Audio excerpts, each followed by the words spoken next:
जय श्री कृष्णा। देवशयनी पद्मा एकादशी की कथा व महात्म।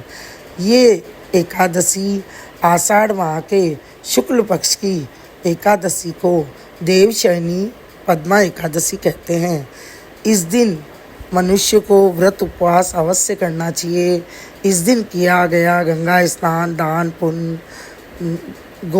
गौ सेवा इत्यादि करने से मनुष्य के सब पाप नष्ट हो जाते हैं और सब मनोकामनाएं पूर्ण होती है। इसकी कथा इस प्रकार है। धर्मराज युधिष्ठिर बोले कि हे भगवान, आप आषाढ़ माह के शुक्ल पक्ष की एकादशी का क्या नाम है और उस दिन कौन से देवता की पूजा होती है तथा उसकी विधि क्या है, सो सविस्तार पूर्वक कहिए। श्री कृष्ण भगवान बोले, हे राजन, एक समय नारद जी ने ब्रह्मा जी से यही प्रश्न पूछा था। तब ब्रह्मा जी बोले कि हे नारद, इस एकादशी का नाम पद्मा है। इसके व्रत करने से विष्णु भगवान प्रसन्न होते हैं। मैं यहाँ एक पौराणिक कथा कहता हूँ, ध्यान पूर्वक सुनो। सूर्यवंशी मानदाता नाम का एक राजश्री था। एक समय उस राजा के राज्य में 3 वर्ष तक जल न वर्षा, जिससे राज्य में अकाल पड़ गया और प्रजा अन्न की कमी के कारण अत्यंत दुखी रहने लगी। एक दिन प्रजा राजा के पास जाकर प्रार्थना करने लगी, हे राजन, समस्त विश्व की सृष्टि का मुख्य कारण वर्षा है। इसी वर्षा के अभाव से राज्य में अकाल पड़ गया है और अकाल से प्रजा मर रही है। हे राजन, आप कोई ऐसा उपाय बतलाइए जिससे हम लोगों का दुख दूर हो। इस पर राजा महान दाता बोले कि आप लोग ठीक कह रहे हैं। वर्षा से ही अन्न उत्पन्न होता है। वर्षा न होने से आप लोग बहुत दुखी हैं। राजा के पापों के कारण ही प्रजा को दुख भोगना पड़ता है। मैं बहुत सोच विचार कर रहा हूँ, फिर भी मुझे अपना कोई दोष नहीं दिखाई दे रहा है। मैं आप लोगों के दुख को दूर करने के लिए बहुत प्रयत्न कर रहा हूँ। ऐसा कहकर राजा महानदाता भगवान की पूजा कर कुछ मुख्य आदमियों को साथ में लेकर वन को चल दिए। वहाँ वह ऋषियों के आश्रम में घूमते घामते अंत में ब्रह्मा के पुत्र अंगिरा ऋषि के पास पहुँचे। वहाँ मुनि अभी नित्य क्रम से निवृत्त हुए ही थे। राजा ने उनके सम्मुख प्रणाम किया और मुनि ने उसको आशीर्वाद दिया और बोले, हे राजा, आप कुशल पूर्वक तो हैं तथा आपकी प्रजा भी कुशल पूर्वक होगी। आप इस स्थान पर कैसे आए हैं सो कहिए। राजा बोला कि हे महर्षि, मेरे राज्य में 3 वर्ष से वर्षा नहीं हो रही है। इससे अकाल पड़ गया है और प्रजा महान दुख भोग रही है। प्रजा के कष्ट को दूर करने के लिए कोई उपाय बतलाइए। इस पर वह ऋषि बोले, हे राजन, यह सतयुग सब युगों में श्रेष्ठ है। इसमें धर्म के चारों चरण सम्मिलित है। अर्थात इस युग में धर्म की सबसे अधिक उन्नति है। इस युग में ब्राह्मणों का तपस्या करना और वेद पढ़ना ही मुख्य अधिकार है। परंतु आपके राज्य में एक शूद्र इस युग में भी तपस्या कर रहा है। इस दोष के कारण आपके राज्य में वर्षा नहीं हो रही है। यदि आप प्रजा का भला चाहते हैं तो उस शूद्र को मार दीजिए। इस पर राजा बोले कि हे मुनीश्वरों, मैं उस निरपराध तपस्या करने वाले शूद्र को नहीं मार सकता। आप इस दोष से छूटने का कोई अन्य उपाय बतलाइए। तब ऋषि बोले, हे राजन, यदि तुम ऐसा ही चाहते हो तो आषाढ़ माह के शुक्ल पक्ष की पद्मा नाम की एकादशी का विधि पूर्वक व्रत करो। इस व्रत के प्रभाव से तुम्हारे राज्य में वर्षा होगी और प्रजा सुख शांति पावेगी, क्योंकि इस एकादशी का व्रत सब सिद्धियों को देने वाला और उपद्रवों को शांत करने वाला है। इस एकादशी का व्रत तुम प्रजा व सेवक मंत्रियों सहित करो। मुनि के वचनों को सुनकर राजा अपने नगर को वापस आया और विधि पूर्वक पद्मा एकादशी का व्रत किया। उस व्रत के प्रभाव से राज्य में वर्षा हुई और मनुष्य को सुख पहुंचा। इसलिए यह व्रत सबको करना चाहिए। यह व्रत इस लोक में भोग और परलोक में मुक्ति देने वाला है। इसकी कथा के पढ़ने व सुनने से ही मनुष्य के सब पाप नष्ट हो जाते हैं और सब मनोकामना पूर्ण होती है। इस एकादशी को देवशयनी एकादशी भी कहते हैं। इस व्रत को करने से विष्णु भगवान प्रसन्न होते हैं। अतः मोक्ष की प्राप्ति के लिए भी मनुष्य को यह व्रत अवश्य करना चाहिए। चातुर्मास व्रत भी इसी एकादशी के व्रत से शुरू किया जाता है। हे कुंती पुत्र युधिष्ठिर बोली कि हे भगवान, विष्णु भगवान का शयन व्रत किस प्रकार किया जाता है, सब कृपा पूर्वक कहिए। श्री कृष्ण भगवान बोले, हे राजन, अब मैं आपको विष्णु के शयन का व्रत कहता हूँ और साथ ही साथ चातुर्मास व्रत को भी कहता हूँ। अब आप ध्यान पूर्वक सुनिए। जब सूर्य नारायण कर्क राशि में स्थित हो तब विष्णु भगवान को शयन कराना चाहिए और सूर्य नारायण के तुला राशि के आने पर भगवान को उठाना चाहिए। लोध अधिक महीने के आने पर भी यह विधि कैसे रहती है, यह विधि वैसे ही रहती है। इस विधि से अन्य देवताओं को शयन न कराना चाहिए और न उठाना चाहिए। आषाढ़ माह के शुक्ल पक्ष की एकादशी का विधि पूर्वक करना चाहिए। वह उस दिन विष्णु भगवान लक्ष्मी की प्राप्ति उस दिन विष्णु भगवान की प्रतिमा बनानी और चातुर्मास व्रत का नियम करना चाहिए। सबसे प्रथम उस प्रतिमा को स्नान करावें, फिर सफ़ेद वस्त्रों से धारण कराकर तकियादार सैया पर शयन कराए। वह धूप दीप नैवेद्य आदि से पूजन करना चाहिए। भगवान का पूजन शास्त्र ज्ञाता ब्राह्मणों के द्वारा कराना चाहिए। तत्पश्चात भगवान विष्णु की स्तुति करनी चाहिए। हे भगवान, मैंने आपको शयन कराया है। आपके शयन के संपूर्ण विश्व सो जाता है। मेरी आपसे हाथ जोड़कर विनय है कि आप जब 4 महीने तक श्रवण करें तो मेरे चातुर्मास व्रत को निश्चित निर्विघ्न पूरा करावें। इस तरह विष्णु भगवान की स्तुति करते हुए शुद्ध भाव से मनुष्य को दातुन आदि के नियमों का ग्रहण करना चाहिए। विष्णु भगवान के व्रत को शुरू करने के 5 काल वर्णन किए हैं। देवशयनी एकादशी से लेकर उठनी एकादशी तक चातुर्मास के व्रत को शुरू करना चाहिए। द्वादशी, पूर्णमासी, अष्टमी या संक्रांति को व्रत आरंभ करना चाहिए और कार्तिक महीने के शुक्ल पक्ष की एकादशी को समाप्त करना चाहिए। इसके व्रत से मनुष्य के सब पाप नष्ट हो जाते हैं। जो मनुष्य इस व्रत को प्रतिवर्ष करते हैं वह सूर्य के समान विमान में बैठकर विष्णु लोक को जाते हैं। हे राजन, अब आप इसका पृथक पृथक फल सुने। जो मनुष्य देव मंदिरों में रंगीन बेल फूटे बनाता है उसे 7 जन्म तक ब्राह्मणों की योनि मिलती है। जो मनुष्य चातुर्मास के दिनों में विष्णु भगवान को दही, दूध, घी, शहद और मिश्री के द्वारा स्नान कराता है वह वैभवशाली होकर सुख भोगता है। जो मनुष्य श्रद्धा पूर्वक भूमि, स्वर्ण, दक्षिणा आदि ब्राह्मणों को देता है स्वर्ग में जाकर इंद्र के समान सुख भोगता है। जो विष्णु भगवान की स्वर्ण प्रतिमा बनाकर धूप, दीप, पुष्प, नैवेद्य आदि से भगवान की पूजा करता है वह इंद्रलोक में जाकर अक्षय सुख भोगता है। जो मनुष्य चातुर्मास के अंदर नित्य प्रति तुलसी जी भगवान को अर्पित करता है या स्वर्ण की तुलसी अर्पित करता है वह स्वर्ण के विमान में बैठकर विष्णु लोक को जाता है। जो मनुष्य विष्णु भगवान की पूजा धूप दीप से करते हैं उनको अनंत संपत्ति मिलती है। जो मनुष्य इस एकादशी के प्रभाव से कार्तिक के महीने तक अश्वत्थ वृक्ष और विष्णु की पूजा करते हैं उसको विष्णु लोक की प्राप्ति होती है। इस चातुर्मास व्रत में जो मनुष्य संध्या के समय देवताओं तथा ब्राह्मणों को दीप दान करते हैं तथा ब्राह्मण को सोने के कमल के वृक्ष देते सोने के कमल के वस्त्र देते हैं, विष्णु लोक को जाते हैं। जो मनुष्य भक्ति पूर्वक भगवान का चरणामृत लेते हैं वह इस संसार में आवागमन के चक्र से छूट जाते हैं।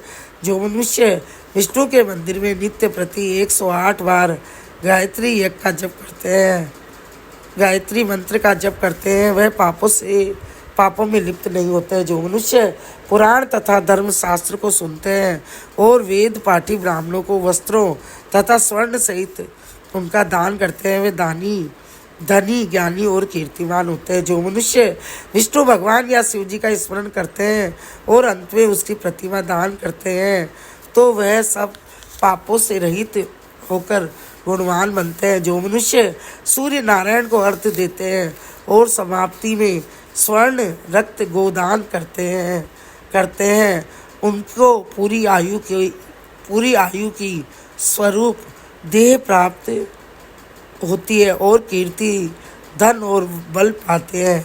चातुर्मास में जो मनुष्य गायत्री मंत्र द्वारा तिल से होम करते हैं और चातुर्मास समाप्त हो जाने पर तिल का दान करते हैं, उनके समस्त पाप नष्ट हो जाते हैं और निरोग शरीर मिलता है तथा सुपात्र संतान होती है। जो मनुष्य चातुर्मास व्रत में अन्न से होम करते हैं और समाप्त हो जाने पर घी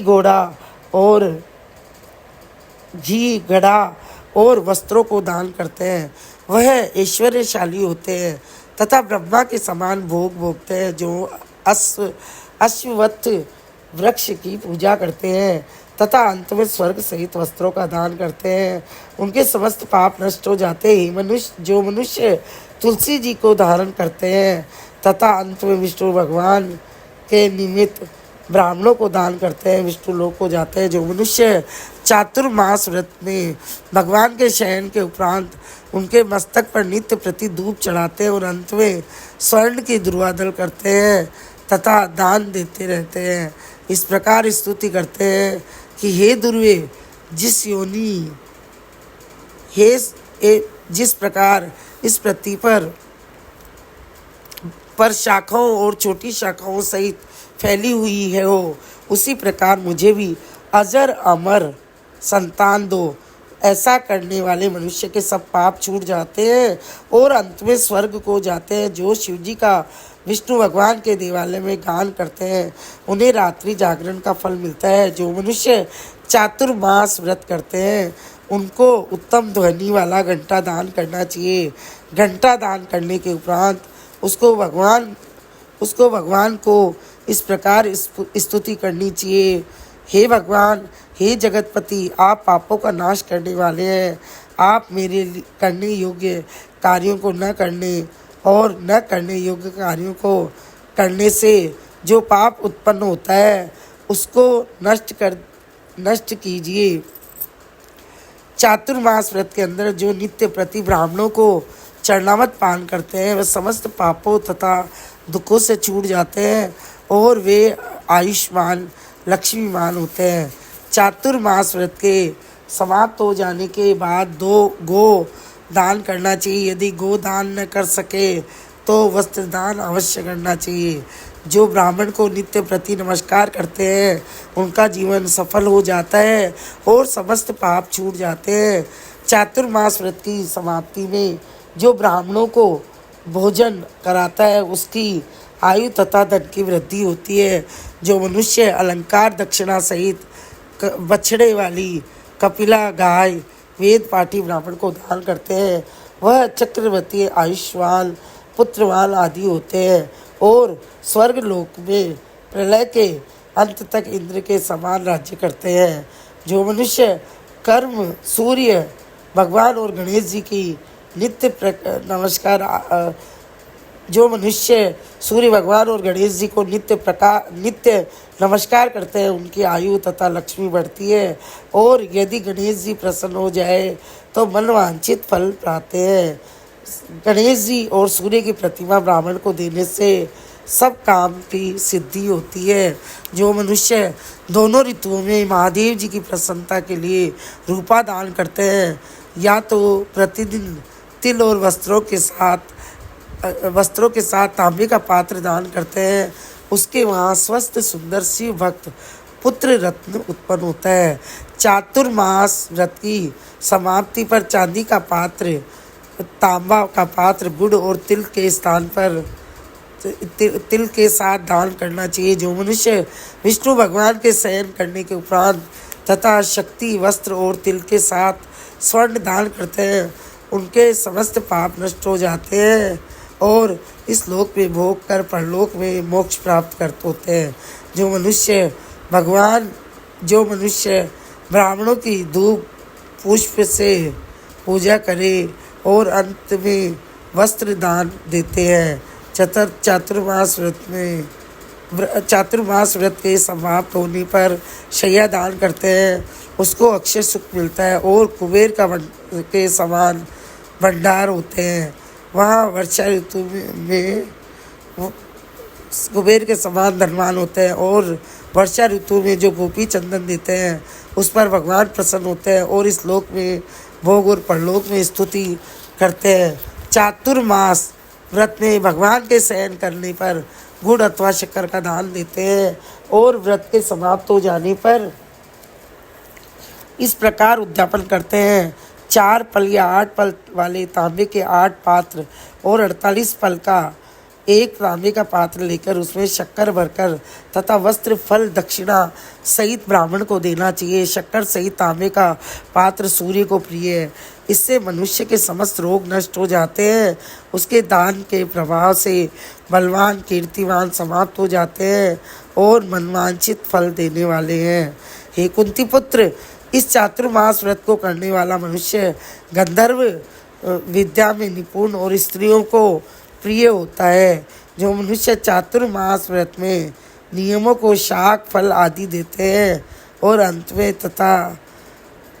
जो मनुष्य चातुर्मास व्रत में ब्राह्मणों को शाक फल आदि देते हैं और अंत में यथाशक्ति दान दक्षिणा वस्त्र आदि देते हैं, तो वह सुखी राजयोगी बनते हैं और शाक और फल से देवता प्रसन्न होते हैं, अतः उनके देने के से मनुष्य देवता होते हैं। जो मनुष्य इस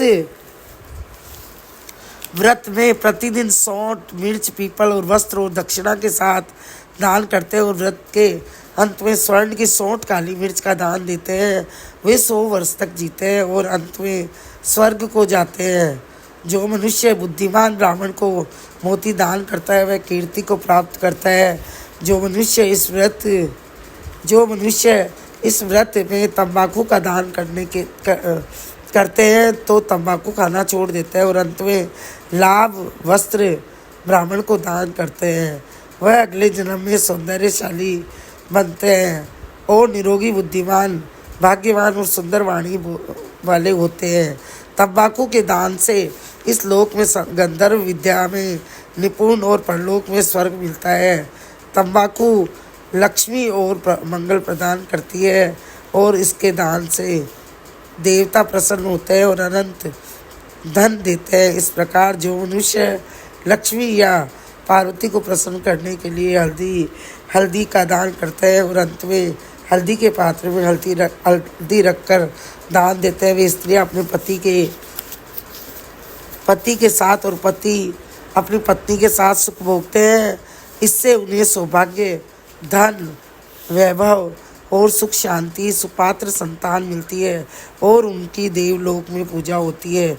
इस व्रत में से मनुष्य शिव जी और पार्वती जी की प्रसन्नता के लिए ब्राह्मण स्त्री पुरुषों की पूजा करते हैं तथा दक्षिणा वस्त्र स्वर्ण आदि दान करते हैं और व्रत के शुरू में शिव जी की स्वर्ण की प्रतिमा दान देते हैं। गो और बैल दान का गो और बैल दान में ब्राह्मणों को मीठा भोजन कराते हैं, उन्हें संपत्ति और कीर्ति मिलती है और इस लोक में सुख भोग कर अंत में विष्णु लोक को जाते हैं। जो मनुष्य फल का दान करते हैं और व्रत के अंत में स्वर्ण दान करता है उसके सब मनोरथ सिद्ध हो जाते हैं, सुपात्र संतान पैदा होती है। फल दान से उन्हें नंदन वन का सुख प्राप्त होता है। जो मनुष्य उस व्रत में पुष्प दान करते हैं उन्हें इस लोक में सुख मिलता है और परलोक में भी गंधर्व पद मिलता है। इससे वामन भगवान की प्रसन्नता के लिए ब्राह्मणों को दही युक्त भात खिलाना चाहिए। यदि वह नित्य न हो सके तो आठों अष्टमी, अमावस, पूर्णिमासी और प्रत्येक रविवार को या शुक्रवार को खिलाना चाहिए। इस व्रत की समाप्ति में भूमि दान न हो सके तो वस्त्र और स्वर्ण से युक्त पादुका दान करना चाहिए। ऐसा करने से इस लोक में धन, धान्य, पुत्र और स्वर्ण वस्त्र और स्वर्ण से युक्त पादुका दान करना चाहिए। ऐसा करने से इस लोक में धन, धान्य, पुत्र और विष्णु भक्ति मिलती है और अंत में विष्णु लोक को जाते हैं।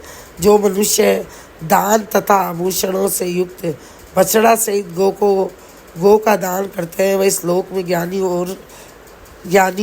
और किसी के सेवक नहीं बनते और अंत में ब्रह्मलोक में जाकर पितरों के साथ अनंत सुख प्राप्त करते हैं। चातुर्मास व्रत में जो मनुष्य प्रजापत्य व्रत करते हैं, इससे समाधि में गो दान करते हैं और ब्राह्मणों को भोजन कराते हैं, वह समस्त पापों से छूटकर ब्रह्मलोक को जाते हैं। इस व्रत में जो एक दिन छोड़कर वस्त्र और बैलों के साथ 8 हल दान करते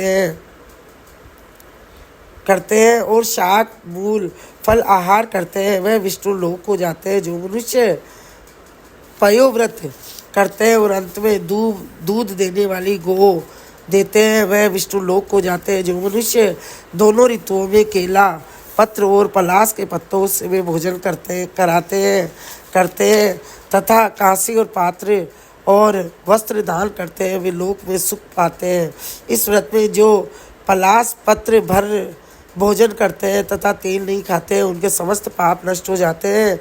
चातुर्मास व्रत के प्रभाव से ब्राह्मण घात करने वाला, सुरा पीने वाला, ब्राह्मणों को मारने वाला, असत्य भाषण करने वाले, स्त्री को मारने वाले, किसी भी व्रत को बिगाड़ने वाला, अमावस्या अगम्या गमन करने वाला, विधवा गमन करने वाला, ब्राह्मणी तथा चांडालनी से युक्त गमन करने वाले इस संसार, इससे सबके पाप नष्ट हो जाते हैं और अंत में निर्माण पद प्राप्त होते हैं। चातुर्मास व्रत के अंत में 64 पल कांसे का पात्र तथा आभूषणों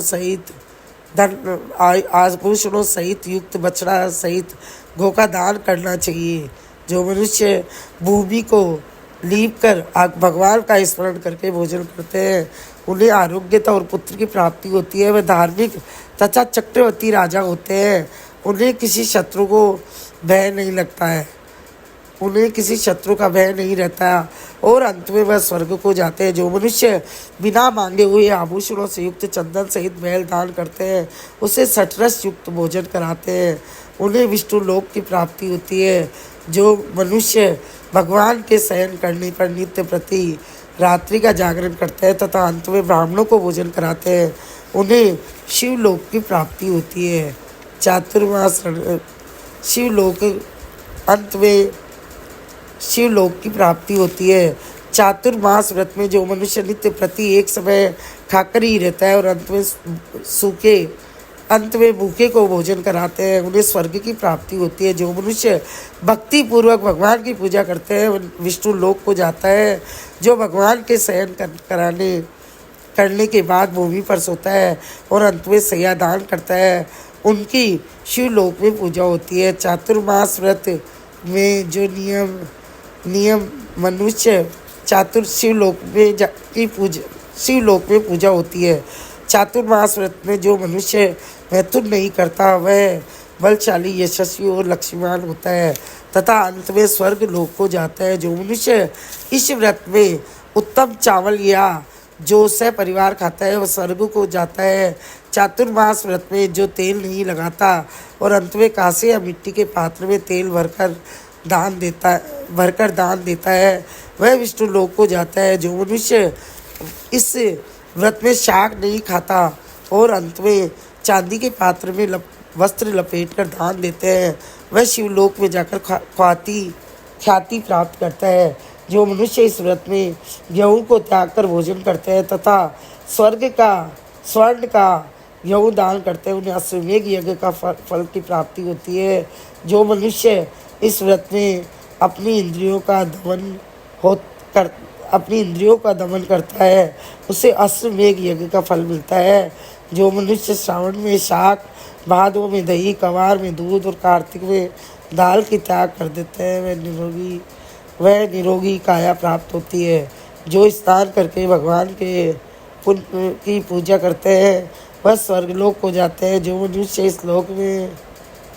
मनुष्य इस व्रत में मीठा, खट्टा, कड़वा पदार्थ को त्याग देता है, वह समस्त दुर्गुणों से छूट जाता है। जो मनुष्य भगवान को स्मरण करते हैं, उन्हें स्वर्ग की प्राप्ति होती है। जो मनुष्य इस व्रत में पुष्प आदि का धारण काल छोड़ देते हैं, वह स्वर्ग लोक को जाते हैं। इस व्रत में जो मनुष्य चांद्रायण व्रत का नियम करते हैं, वह स्वर्ग लोक को जाते हैं। जो मनुष्य इस लोक में इस व्रत में एकमात्र दूध भरी जीवन निर्वाह करते हैं, उनका अंश प्रलय के अंत तक चलता है। जिस दिन भगवान शयन करते हैं, उस दिन ब्राह्मणों को दान, वस्त्र और भोजन करना चाहिए। यह समस्त दान वेद पाठी धार्मिक ब्राह्मणों को देना चाहिए। चोरी करने वाला, मद्यपान करने वाला, गमन करने वाला, अधर्मी, शास्त्रों का निरादर करने वाला, मिथ्या बोलने वाला, अन्य त्याज्य कर्म करने वाले ब्राह्मण को दान देने से उल्टा पाप लगता है।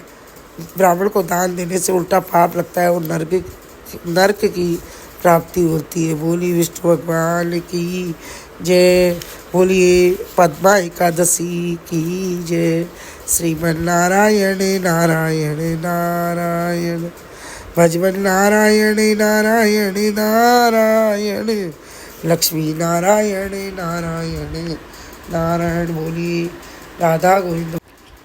राधा गोविंद भगवान की जय। मोर मुकुट बंसी वाले की जय।